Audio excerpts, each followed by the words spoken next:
When I finished making the documentary, the 22 women who I had made my documentary with came to me and said, "Oh, Ruchira ji, can you not help us?" And I said, "No, I can't help you. You have to help yourselves." So they said, "How can we do that? We can't read or write. We don't have access to anything." So I said, "Okay, then we will form an organization. I can read and write. I will facilitate, but you have to fight to bring about the change in your own lives."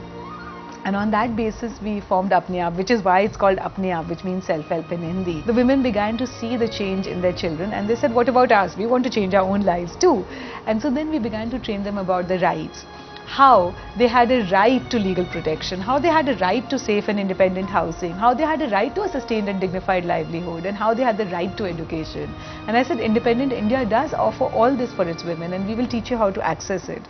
So we started rights training. And so the Amma Samuh then became a Mahila Mandal.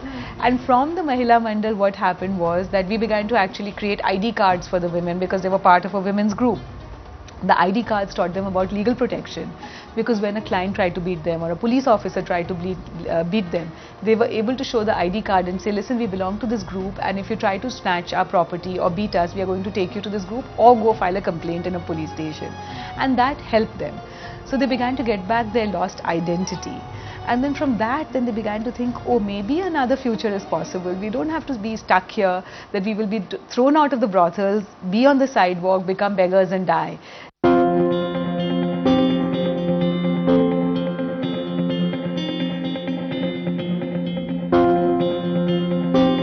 Fighting the oldest vice of the society, happiness comes from unexpected corners for this tireless warrior.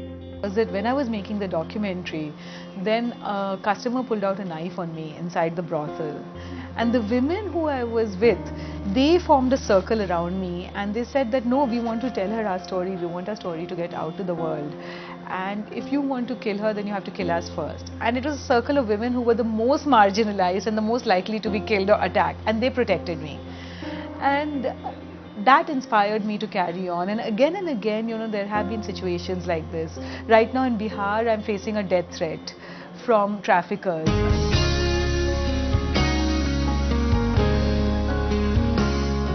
Honored globally by the Clinton Foundation for her selfless work towards the society, Ruchira has no dearth of volunteers extending help to her from all over the world.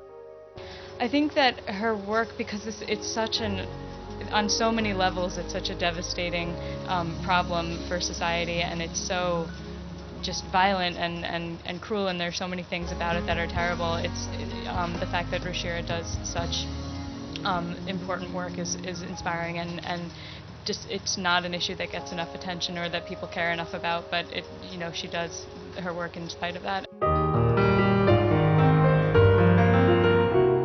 A relentless crusader for the rights of marginalized women, Ruchira Gupta is an example of a woman fighting a cause in a man's world.